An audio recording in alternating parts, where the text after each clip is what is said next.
안녕하세요. 나타샤의 책 여행입니다. 책 읽기 좋은 시간 보내고 계시죠? 오영수는 1911년 경남 울주군 온양에서 출생해서 일본 대학 전문부에서 수학하다 중퇴를 한 후 동경국민예술원을 졸업합니다. 귀국 후 만주로 방랑 생활을 떠납니다. 1949년 고무신을 발표하기 시작하면서 1975년까지 매년 소설을 몇 편씩 발표하여 근 30여 년 동안 총 93편을 발표합니다. 문학평론가 임원영은 오영수 작품은 한과 서름의 정조로 해설합니다. 그에 의하면 오영수의 작품은 시종 하나의 세계, 서정적인 인정사파와 토착 정서에 의한 인간성의 발굴에 온 정력을 쏟았다는 것입니다. 오영수 작품은 외부로부터 단절된 한 지역에서 인간 집단들이 살아가는 모습과 외부로부터의 어떤 유혹도 이들을 그곳으로부터 끌어내지는 못한다는 토착적인 집착의식의 강렬성을 보여주고 있습니다. 오영수는 미술에도 재능을 보였다고 합니다. 1977년 제22회 대한민국 예술원상을 수상, 그 다음 해인 1978년 문화훈장을 수상했으며 1979년 곡천에서 작고합니다. 고무신. 보리밭 일항에 모이를 줍는 낯딱 울엄만이 이따금씩 들려오는 고요한 이 마을에도 올봄 접어들어 안타까운 이별이 있었다. 바다와 시가지 일부가 한꺼번에 내다보이는 지대가 높고 귀한 동포가 누더기처럼 살고 있는 산기슭 마을이었다. 그렇기에 마을 사람들은 철수 내외와 같이 가난뱅이 월급장이가 아니면 대개가 그날그날의 날품팔이이다. 밤이면 모여들고 날이 새면 일터로 나가기가 바빴다. 다만 어린 아이들만이 마을 앞 양지 바른 담 밑에 모여 윤선이 오고 가는 바다를 바라보고 윤선도 보이지 않는 날은 무료에 지쳐버린다. 그러나 이 단조한 마을, 무료한 아이들에게도 단 하나의 즐거움은 있었다. 그것은 날마다 단골로 찾아오는 젊은 엿장수였다. 내려다 보이는 아래 마을을 거쳐 보리밭 사이길로 이 마을을 향해 올라오는 엿장수는 가위를 째깍거리면서 자, 엿이오 엿, 맛 좋고 빛 좋은 울릉도 호박엿, 처녀가 먹으면 시집을 가고 총각이 먹으면 장가를 들고. 언제나 귀 익은 타령이건만 이 마을 아이들에게는 언제나 새롭고 즐겁고 또 신이 나는 넋두리였다. 엿장수가 마을 앞까지 채 오기도 전에 아이들은 벌써 길목에 쭉 모여 서서 개선 장군이나 맞이하듯 기다리고 섰다. 그러면 엿장수는 더 한층 가위 소리를 째깍거리고 길목 돌 위에다 옆판을 턱 내려놓고는 자, 어떠냐 하는 듯이 맛배기를 주면 아이들은 서로 다퉈 담을 치고 들여다본다. 그러나 막상 엿을 사 먹는 아이는 좀채 보이지 않고 혹 떨어진 고무신짝이나 가지고 와서 바꿔 먹는 아이도 없지는 않으나 그것도 매일같이 있을 리는 없다. 아이들은 사 먹지는 못할 망정 보기만 해도 좋았다. 그 뽀얗게 밀가루를 쓴 엿가락이 가지런히 누워있는 옆판을 들여다보고 있을 양이면 저절로 입에 군침이 괴고 마음까지 흐뭇해지는 것이었다. 이 마을 아이들에게 있어 엿장수의 존재는 커다란 매력이었다. 이 마을 아이들에게는 세상에서 가장 부러운 것이 엿장수였을는지도 모른다. 철수가 막 저녁 밥상을 받자 그보다 먼저 저녁을 먹은 6살짜리 영희와 4살짜리 윤희놈이 상머리에 와 앉는다. 영희놈이 시무룩한 상을 하고 누가 묻기나 한 듯이 어머닌 왜 가갔어? 한다. 즉 저희들을 안 데리고 갔다는 불평인 눈치다. 이런 때 저희들을 동정하는 눈치를 보이기만 하면 투정을 부리는 줄 알기 때문에 철수는 시치미를 딱 떼고 했을 뿐 더는 대꾸를 안 했다. 윤희는 밥술 오르내리는 것만 하염없이 바라보고 있는데 영희는 제 말한 것이 아무 반응이 없어 계면적이 앉았다가 갑자기 생각난 듯이 앉은 걸음으로 한 걸음 앞으로 다가 앉으면서 아버지 하고는 채 대답도 듣기 전에 아지마가 오늘 윤희 때리고 날 꼬집고 했어 한다. 철수는 밥을 씹다 말고 응 정말? 그래 하고는 팔을 걷어 보이나 꼬집힌 흔적은 보이지 않았다. 그러자 작은 놈도 밑이 빠진 바지를 젖히고 볼기짝을 가리키면서 에게 때려 하는 것을 보아 거짓말은 아닌 것 같다. 의외의 일이었다. 그것은 식모와의 분수로서 함부로 애들을 때리고 꼬집었다든가 하는 무슨 명분을 가려서가 아니라 남이가 이 집에 온 이후 오늘까지 한 번이라도 애들에게 손찌검을 하거나 또 했다거나 하는 것을 보지도 듣지도 못했기 때문이었다. 만일 남이가 저희들 말과 같이 때리고 꼬집기까지 했을 때는 이만저만한 일로서가 아니리라. 그래, 왜 아줌마가 때리고 꼬집더냐? 응? 한 놈도 대답이 없다. 철수는 부엌에서 저녁 설거지를 하고 있는 남이를 불렀다. 남이 역시 대답이 없다. 대답은 없으나 마룻개로 걸어오는 발자국 소리는 들린다. 부엌에서 할 대답을 방문을 열고서야 예 하고 남이는 태도도 역시 여느 때와는 다르다. 철수는 부드러운 소리로 오늘 왜 윤희를 때리고 영희를 꼬집었냐? 아니, 때리고 꼬집은 것을 나무람이 아니라 애들이 무슨 저지레를 했느냐 말이다. 그제야 남이는 옆눈으로 영희와 윤희를 한번 홀겨보고는 오늘 뒷개울에 빨래를 간새 영희와 윤희가 제 고무신을 들여다 엿을 바꿔 먹었어요. 어이없는 소리다. 철수는 멋이 어쩌고 어째? 하고는 밥술을 걸쳐놓고 남이에게로 돌아앉으면서 아니 그래, 넌 빨래 갈 때 신을 벗고 갔더냐? 아니요. 그럼 집에서 신는 헌신 말고요. 옥색 신을요. 철수는 또 한 번 놀라지 않을 수 없었다. 응? 옥색 신이다? 예. 이 옥색 고무신으로 말하면 바로 작년 8월 대목이었다. 철수가 남이 들어 추석 칠해로 뭣을 해주면 좋으냐고 물었을 때 남이는 옥색 바탕에 흰 테두리한 고무신이 소원이라고 했다. 우선 작년에 지어둔 것이 있다는 말을 철수는 그의 아내에게서 들었기 때문에 한끗 해야 크림이나 한 통 사줄 생각으로 말한 것이 의외에도 옥색 고무신이라는 데는 철수도 당황하지 않을 수 없었다. 그러나 한번 해준다고 한 이상 과하니 어쩌니 할 수도 없고 해서 좀 무리를 해서 일검 360원을 주고 사줬던 것이다. 남이는 무척 기뻐했고 그만큼 또 그 신을 아꼈다. 제가 쓰는 괴짝 속에 감춰두고 특별한 출입, 일테면 명절날이나 또는 심부름 갈 때나 학교 운동회 때나가 아니면 좀채 신질 않았고 또 한 번 신기만 하면 기어코 비누로 씻고 닦고 했다. 그렇기에 신어서 닳기보담 닦아서 닳는 것이 더했으리라. 그렇듯 골똘히도 아끼는 신이었으니 남이인들 여간 속이 상했기에 때리고 꼬집었을까. 그래, 그 신을 어디다 뒀길래? 마루 끝에 엎어둔 걸요. 왜 마루 끝에 뒀니? 씻어서 말린다고요. 철수는 한숨을 내쉬며 영희와 윤희를 돌아보니 영희놈은 맹꽁이처럼 볼을 부럭켜가지고 한결같이 고개를 숙이고 있고 윤희놈은 밥상을 노려만 보고 앉았다. 남이는 또 말을 계속했다. 지가 빨래를 해가지고 오니 골목에서 영희와 윤희가 엿을 먹고 있기에 웬 엿이냐니까 싱글싱글 웃기만 하고 달아나는데 이웃 아이들의 말이 옆집 순이가 헌 고무신 한 짝을 갖고 와서 엿을 바꿔 먹는 것을 보고 윤희가 집으로 들어가서 신 한 짝을 들고 나와 엿장수에게 팽개치다시피 하고 엿을 바꿔 가지고 갔는데 조금 뒤에 영희가 또 한 짝을 마저 갖다 주고 엿을 바꿨대요.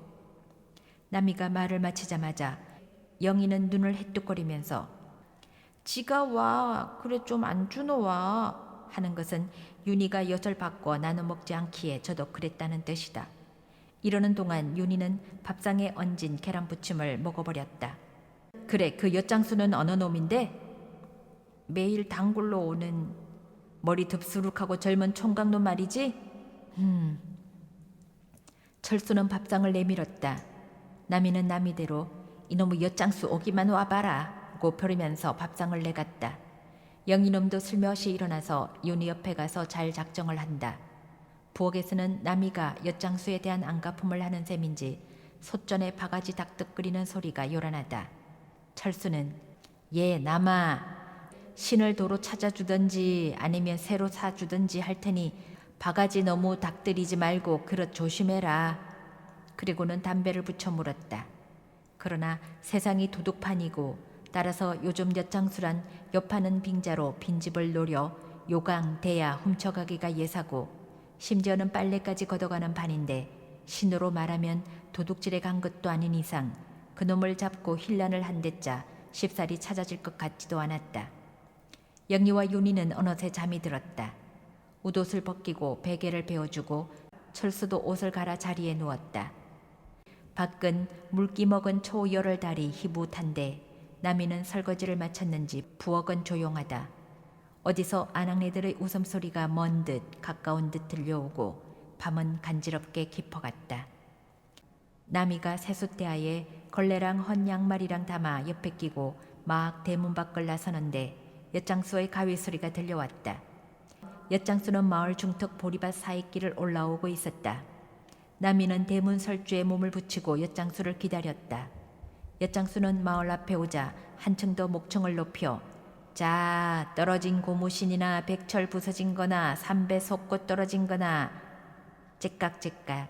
그러자 남이는 저놈의 엿장수 미쳤는가 배 하고 입속말로 중얼거렸고 마을 아이들은 어느새 엿장수를 둘러쌌다. 엿장수가 옆판을 길목에 내리자 남이는 가시처럼 꼭 지르는 소리로 보소. 엿장수는 놀란 듯 힐끗 한번 돌아보고는 담을 싼 아이들을 해치고 남이에게로 오는데 남이는 입을 셀쭉하면서 대뜸 내 신 내놓소 했다. 엿장수는 걸음을 멈추고 한참 동안 남이를 바라보다 말고 은근한 말투로 신은 웬 신요? 하고는 상대편의 의심을 받을 만큼 희죽이 웃어 보이자 남이는 눈을 까칠해 가지고 잡아떼면 누가 속을 줄 아는가 배? 그러나 엿장수는 수양부들 봄바람 맞듯 연신 희죽거리며 뭘요? 금은밤에 홍두깨도 분수가 있지. 남이는 발끈하고 신말이요. 신을요?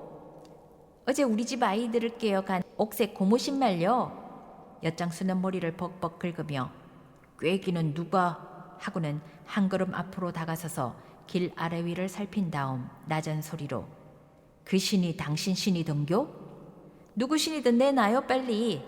엿장수는 또 머리를 긁으면서 당신 신인 줄 알았으면야 이놈이 미친놈이 아닌데매야 하고 지나치게 고분거리는데 남이는 한결같이 앙사를 부린다. 내놔요 빨리. 엿장수는 손짓으로 어루듯 달래듯 가만 있어. 도가에 가보고 신이 그냥 있으면야 갖다 주고 말고 만일 신이 없으면 새 신이라도 갖다 줄게요. 염려 마소. 하고는 남이의 발을 눈잼하는데 이때 난데없이 굴다란 벌 한 마리가 날아와 남이의 얼굴 주위를 잉잉 날아돈다. 남이는 상을 찌푸리고 한 손을 내저 벌을 쫓고 목을 돌리고 하는데 벌은 갑자기 남이 조골이 앞섭에 붙어 가슴패기로 기어오르고 있다. 이것을 조마조마 보고 있던 엿장수는 가만 하고는 한 걸음에 뛰어들어 요놈의 벌이? 하고 손바닥으로 벌을 탁 덮어 눌렀다. 옆에서 보기에도 민망스러운 순간이었다. 남이는 당황하면서도 귀 언저리를 붉히고 한 걸음 뒤로 물러서자 엿장수 소나기에는 벌이 쥐어졌다. 쥐킨 벌은 고스란히 있을 리가 없다. 한번 잉 소리를 내고는 그만 손바닥을 쏘아버렸다. 동시에 엿장수는 앗 하고 쥐었던 손을 펴 불며 털며 안감질을 하는 꼴이 남이는 어떻게나 우스웠던지 그만 손등으로 입을 가리고 킥킥하고 웃어버렸다. 엿장수는 반은 울상 반은 웃는 상 남이를 바라보는데 남이의 송곳니가 무척 예뻐 보였다. 남이는 엿장수와 눈이 마주치자 무색해서 눈을 땅바닥으로 떨어뜨렸다. 살을 쏘아버린 벌이 꽁문 위에 흰실 같은 것을 달고 거추장스럽게 기어가고 있다. 남이의 시선을 따라온 엿장수 눈이 이것을 보자 그만 그 억센 발로 앵이 하고 망깨 다지듯 짓밟고 문질러 자치도 없이 해버리자 남이는 또 웃음이 나올 것만 같아 문을 밀고 안으로 들어가 버렸다. 엿장수는 무슨 발작이나 막 하고 난 사람처럼 맥이 없었다. 어깨와 두 팔을 축 늘어뜨리고 남이가 들어간 문 쪽을 한참 동안 멍하니 바라보고 나서야 비로소 어슬렁어슬렁 옆 한께로 돌아왔다. 옆한 가에는 아이들이 파리떼처럼 붙어 있다. 보아하니 윤희는 아랫배에 두 손을 붙여 도사리고 앉아 엿을 노리고 있고 영희는 서서 아이들과 어느 것이 굵거니 작으니 하며 태태거리고 있다. 엿은 애들이 그새 얼마나 손질을 했기에 가루가 벗겨지고 노르스름한 알몸이 드러난 것이 따끈한 봄볕에 쬐어 노그라질 대로 노그라졌다. 이런 엿은 누가 시험 삼아 입에 넣어 볼 양이면 단맛보다는 먼저 짭짤한 맛이리라. 엿장수는 아이들과 엿판을 번갈아 보다 말고 무슨 생각에서인지 엿을 몇 가락 움켜쥐고는 가위로 때려 부숴 둘러선 아이들에게 한 동강이씩 선심을 쓰는데 그 중에도 영희와 윤희는 제일 큰 것을 받았다. 엿장수는 한쪽 어깨에 비스듬히 엿판을 메고 연신 힐끗힐끗 철순의 집을 보아가며 다음 마을로 건너갔다. 그러나 해질 무렵에서 또다시 가위 소리가 들렸으나 엿장수는 엿판을 내리지도 않았고 또 아이들도 채에 모이기도 전에 아랫마을로 내려가 버렸다. 다음 날도 좋은 날씨였다. 먼 산은 선잠 깬 여인의 눈시울처럼 자꾸만 선이 희미해 오고 수양버들은 아지랭이가 간지러운 듯 한들거렸다. 보리싹은 제법 파릇하고 남양 담 밑에는 민들레가 놀란 듯 활짝 피었다. 오늘따라 엿장수는 일찍 왔다. 엿장수가 오는 시간을 누구보다 더 잘 알고 있는 이 마을 아이들에게 있어서는 적지 않은 사건이었다. 또 하나 의외의 일은 한 담배 참식이면 다음 마을로 가버리는 엿장수가 오늘은 제법 아이들과 시시득거리고 놀기를 시작한 것이다. 그뿐만 아니라 길목 타작마당에서 아이들과 띰뛰기까지 하다가 점심때 가까이 해서야 다음 마을로 건너가는 것이었다. 아이들은 어제 모양으로 엿을 한 동강이씩 주지 않고 가는 것이 퍽이나 섭섭한 눈초리로 뒷골을 바라보았으나 보리쌀 삶을 즈음해서 엿장수는 또 왔고 해가 져서야 돌아갔다. 다음 날도 그랬고 또 다음 날도 그랬다. 다만 전날과 다른 것은 영희와 윤희에게 엿을 한 가락씩 쥐어주고 간 것이다. 동네 아이들은 영희와 윤희가 무척 부러웠다. 날씨는 한결같이 좋았다.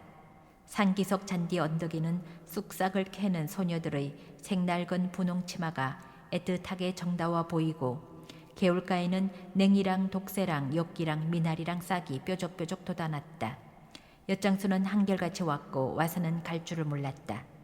어떤 날은 벙글벙글 웃었고 어떤 날은 애들에게 엿을 나눠 주었으나 벙어리처럼 덤덤히 앉았다가 가는 날은 엿맛을 못 보았다. 그렇기에 아이들은 엿장수가 오면 엿판보다 먼저 엿장수 눈치부터 보는 버릇이 생겼다. 요즘은 그 덥수룩한 머리에다 기름칠갑을 해가지고는 억지로 빗어넘기고 또 옥색 인조견 조끼도 입었다. 낯익은 동네 아낙네들이 엿장수 요새 장가 갔는가 배? 로 할라치면 엿장수는 수줍게도 씩 웃으며 그 펑퍼짐한 얼굴을 모로 돌리곤 했다. 하루는 철수가 저녁을 딴 데서 치르고 늦게 돌아오는데 어떤 젊은 사내가 대문 틈으로 정신없이 집안을 들여다보고 있었다. 철수는 이놈이 바로 좀도둑이거니 하고 손가방으로 궁둥짝을 후려치며 웬 놈이냐 하고 고함을 질렀다. 사나이는 그야말로 뱀이나 밟은 것처럼 기겁을 하고는 철수를 보자 이내 한 손을 머리로 올리고 꾸벅꾸벅 절만을 했다. 뭣을 훔치려고 노리는 거냐? 아니올시더. 예, 저 댁의 강아지가 강아지가 어쨌단 거냐? 저 아니올시다. 연신 허리를 꾸벅거리고는 비슬비슬 달아나 버렸다. 그놈 미친놈이군 했을 뿐 그 사나이가 엿장순 줄을 철수는 몰랐다. 밤이면 개 짖는 소리가 요란했고 그런 밤이면 마을 사람들은 안팎문을 꼭꼭 걸어 닫았다. 어떤 사람은 철순의 집 담밑에서 도둑놈을 보았다고 했고 또 어떤 사람은 길목에서도 보았다고들 했다. 개울 빨래터에서도 보았고 동네 우물가에서도 보았다고들 했다. 그러나 막상 도둑을 맞은 사람은 한 사람도 없건만 마을에서는 도둑 소문이 자자한 채 달도 바뀌고 제비 올 무렵 어느 날 저녁녘에 우연히도 남이 아버지가 찾아왔다. 철수 내외가 남이 아버지를 맨 나중 만나기는 지금으로부터 3년 전 윤희가 나던 해였다. 그리고 꼭 3년이 지났다. 3년 동안 남이 아버지는 많이도 변해졌다. 머리는 검은 털보다는 흰 털이 훨씬 더 많았고 그 길수만 얼굴은 유지를 비벼놓은 것처럼 주름살이 잡혔다. 저녁을 먹고 나서 남이 아버지는 내가 달리 온 것이 아님더 하고는 담배를 잰다. 철수 내외는 암만 해도 이 영감이 딸을 보러만 온 것이 아니라고 짐작은 하면서도 무슨 일인데요 새삼소리? 그러자 남이 아버지는 안 그런기요? 내가 나이 70에 내일 죽을지 모레 죽을지. 그러고는 담배를 쭉쭉 소리를 내어 빨고 나서 내가 오늘 온 것은 다름이 아니올시더. 저 내미 말이더 저것을 내 산동 안에 짝을 맞춰 놔야 안 되겠는겨 하고는 또 담배를 빨기 시작했다. 철수는 그야 짝을 맞출 때가 되면 그래야죠 한적 아니올시더. 지지배가 나이 18이면 간연했거든요. 우리 동네 말임더 나이 올해 20살 먹은 얌전한 신랑이 있는데 모자 단둘이고요. 뱃일이고 바닷일이고 입댈 것 없지요. 철수는 듣다 못해 그래서 영감은 거기다 남이를 시집 보내겠단 말씀이죠? 암요. 그러자 철수 아내가 보이소. 나도 21살 때 이 집에 시집을 왔는데 무엇이 그리 급해서. 더구나 남이는 나이만 18이라 뿐이지 원래 좀 된 편이라 숙성한 애들의 15밖에는 안 배는데. 아니올시더. 부모 갖고 살림 있으면야 한 해 두 해 늦어도 까딱 없지요. 암 까딱 없고 말고. 그렇잖아도 20살은 안 넘길 작정을 하고 또 그리 준비도 하고 있어. 20살이라는 말에 남이 아버지는 그만 질색을 하면서 언 뭐이 무슨 말인교? 당참심도 하고는 나까지 불쾌었다. 철수 아내가 또 무슨 말을 하려는 것을 철수는 손짓으로 막고 영감 잘 알았소. 그만 건너가서 편히 쉬소 하자 그제서야 남의 아버지는 안심이 되는 듯 일었으며 내일 아침에 일찍 가겠심도. 안 그런교? 기왕 남의 건식 될 바야 하루라도 일찍 보내는 게 좋지 않겠는교? 하고 또 뭐라고 중얼중얼하면서 건너갔다. 남이는 여느 때와 조금도 다름없이 부엌에서 아침 차비를 하고 있다. 다만 다른 것은 눈시울이 약간 부은 것뿐이다. 이날 철수 내외는 둘 다 결건을 했다. 철수 아내는 그동안 장만해 두었던 남이의 옷감을 꺼냈다. 그리 좋은 것은 아니다. 그래도 저고리감이 4벌, 치맛감이 3벌, 그 밖에 자기가 시집 올 때 해온 무색 옷 중에서 시속에 맞지 않고 색이 무난한 것을 추려 몇 벌, 또 속옷 이것저것 해서 한 보퉁이는 종이 되었다. 아침을 치르고 나서 철수 내외는 남이를 불러 갈차비를 하라고 이르고 그의 아내는 밀쳐둔 보퉁이를 헤치고 이것은 멋이고 이것은 언제 입는 옷이고 또 이것은 다시 고쳐 하면서 일일이 일러주는데 남이는 듣는 둥 마는 둥 하고 아직 설거지도 안 했는데 하고 일어선다. 내가 할 테니 그만두고 어서 머리 빗어라. 그리고 옷은 이걸 입고 벗어는 요즘번에 신던 거 신고. 그러나 남이는 물도 안 길었어요 하고 또 밖으로 나가려고 한다. 그만둬라. 요새 물이 딸려서 일찍 가야 해요. 그러자 건넌방에서는 남이 아버지가 남아 준비 다 됐나? 차 시간 놓칠라 속히 가자 하고 소리를 질렀다. 남이는 건넌방 쪽을 흘겨보고 가고 싶거든 혼자까지 하고 중얼거리면서 또 밖을 나가려는 것을 이번에는 철수가 불러들여 가보고 마땅찮거든 다시 오더라도 가도록 해야지. 차 시간도 있고 하니 빨리 채비를 해라 하고 타이러는데 남이 아버지는 벌써 뜰에 나와 기다리고 있다. 남이는 그제서야 낫을 싣고 제가 일상 쓰던 물건들을 챙겼다. 크림통과 가루분 통이 하나씩, 그리고 한쪽 모가 떨어져 삼각이 된 거울이 1개, 얼레빗과 참빗, 그 밖에 숯분, 골무, 베갯모, 색헝겊, 당색이, 흐드레옷 해서 그것도 한 보퉁이가 실하다. 분홍치마에 흰 반오장 저고리를 입고 맑은 때가 무들락 말락한 버선을 신은 남이는 딴 사람같이 이뻐 보였다. 어디다 내세우더라도 얌전한 색시감이었다. 남이 아버지가 대문짝에 담뱃재를 탁탁 두드리면서 헛기심을 하는 것은 빨리 나오라는 재촉일 게다. 철수 아내는 이모저모 남이 옷매 몹시를 보아주고 어서 가거라. 너 잔치할 때는 너 아저씨가 가든지 내가 가든지 꼭 할 테니. 그러나 남이는 한마디 인사말도 없이 영희와 윤희를 찾는다. 골목에 나가 놀고 있던 영희와 윤희는 남이의 달라진 모양을 보고 눈이 둥그레져서 아줌마 어디 가노? 하고 묻는다. 나미는 대답도 않고 두 아이를 데리고 건넌방으로 들어가 영희와 윤희를 세운 채 두 발로 가도 않고 윤아야 아줌마 가면 네 빠빠 누가 줄꼬? 하자 영희가 또 아줌마 어디 가노? 하고 묻는다. 나미는 목맨 낮은 소리로 우리 집에 간다. 그러자 영희는 거짓말이다. 이거 너거 집 아니고 뭐고? 하고 발까지 구르며 짜증을 낸다. 갑자기 윤희가 그 널쩍한 입을 삐죽거리면서 억실억실한 눈에 눈물을 한 박 가둔다. 나미는 지그시 팔에 힘을 준다. 윤희 눈에서 눈물 한 방울이 떨어져 나미의 자짓빛 옷구름에 얼룩이 진다. 바로 이때다. 골목에서 엿장수 가위 소리가 들려왔다. 나미는 재빨리 윤희를 업고 영희의 손목을 잡은 채 밖으로 나갔다. 나미 아버지는 벌써 저만치 철수와 하직을 하면서 내려가고 엿장수는 막 철수네 집 앞에서 대문을 나서는 나미와 마주쳤다. 엿장수는 얼빠진 사람처럼 나미를 바라보는데 나미의 눈에는 순간 어두운 그림자가 지나갔다. 나미는 윤희를 업은 채 허리를 굽히고 몸을 약간 둘러 치맛자락을 긋고 빨간 콩주머니에서 10원짜리 2장을 꺼내 엿장수를 주었다. 엿장수는 그제서야 눈을 돌려 나미와 돈을 번갈아 보다 말고 신문지 조각에 6-8가락 사서 아무 말도 없이 돈과 함께 내민다.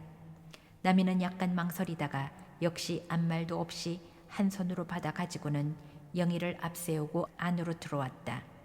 엿장수는 멍하니 대문만 쳐다보고 있다가 침을 한번 꼴깍 삼키고 나서 옆판을 둘러매고는 혼잣말로 꽃노름을 가면 자진의 골짜기지. 그럼 한 걸음을 앞서 우름고개로 질러가면 되겠지. 이렇게 중얼대면서 엿장수는 빠른 걸음으로 단무퉁이를 돌아 우름고개로 향해 갔다. 자진의 골짝은 이 근방 사람들이 단골로 가는 봄 가을의 놀이터다.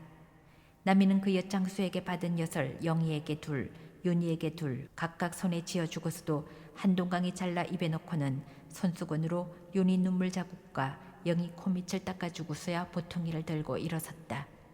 영희와 윤희는 엿먹기에 여념이 없었다. 철수 안에는 보통이 한 개를 들고 따라 나오면서 나미에게 기옛말로 무엇을 일러주고 이래서 나미는 떠나간다. 다만 한 가지 철수 내외에게 수수께끼는 마을 중턱에서 나미를 보내고 서서 그의 뒷모습을 바라보는데 나미가 의아한 옥색 고무신을 신고 가는 것이다. 더구나 한 번도 신지 않은 새 것을. 철수 내외는 서로 얼굴만 쳐다볼 뿐 도로 물어 본달 수도 없고 해서 그만두었다. 보리밭 사이 조그만 언덕길로 옥색 고무신을 신은 나미는 갔다. 자진의 골짜기로 꽃노름을 가는 줄만 알았던 나미가 난데없는 영감 하나를 따라가고 있는 광경을 엿장수는 우름고개 위에서 멀거니 바라보고 있는 것을 나미 자신이야 알 리도 없었다. 지금까지 나타샤의 책 여행이었습니다.